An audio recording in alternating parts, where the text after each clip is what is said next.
ខ្មែ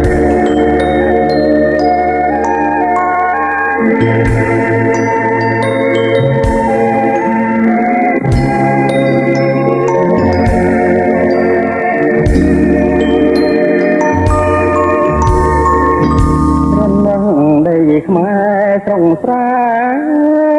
ចំការយំខែភ្លឺថ្លាមកសបាយបំដាំងមានរមានទាំងឡាយរត់ត្រីចិត្តងាយគ្រប់កាយគ្មានមក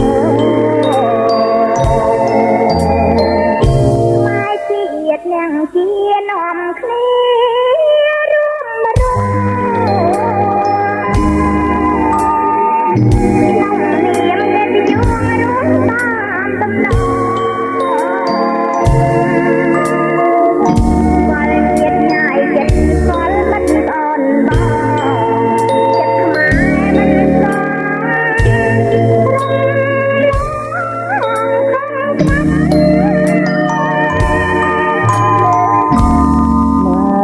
រស់ហើយក្នុងធម៌បាត់ព្រះពុទ្ធណាងញាប់មកធំត្រង់ប្រាប់មកជាអ្នកជាមិនអាងចាំកាប់ខ្លាចខុសនឹងច្បាប់ព្រះពុទ្ធសាសនារៀនសូបដូចជាកាពីមកกันទួននេះយ៉ាងនេះប្រមាយ៉ាងរំចិត្តនៃបំបត្តិបាត់យើងជាធម្មតាស្រាំថាសូម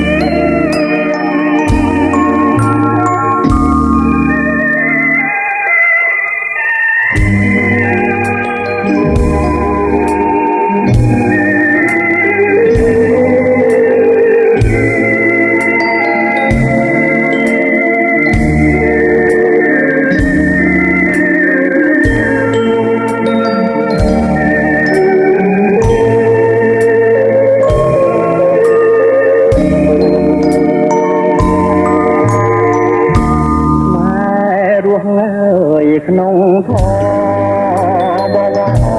វាទព្រះពុទ្ធណាងញាខ្មែរធំត្រង់ប្រាប់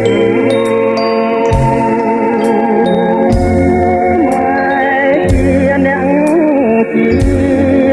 មិនអាងចាំកាប់ខ្លាចខំច្បាប់ព្រះពុទ្ធសាសនាខ្មែរហ៊ានស៊ូក្តៅជាកាពីមកกันពួងនេះយ៉ាងនេះប្រមាយ៉ាងរំទឹកនៃបំបត្តិសាសនា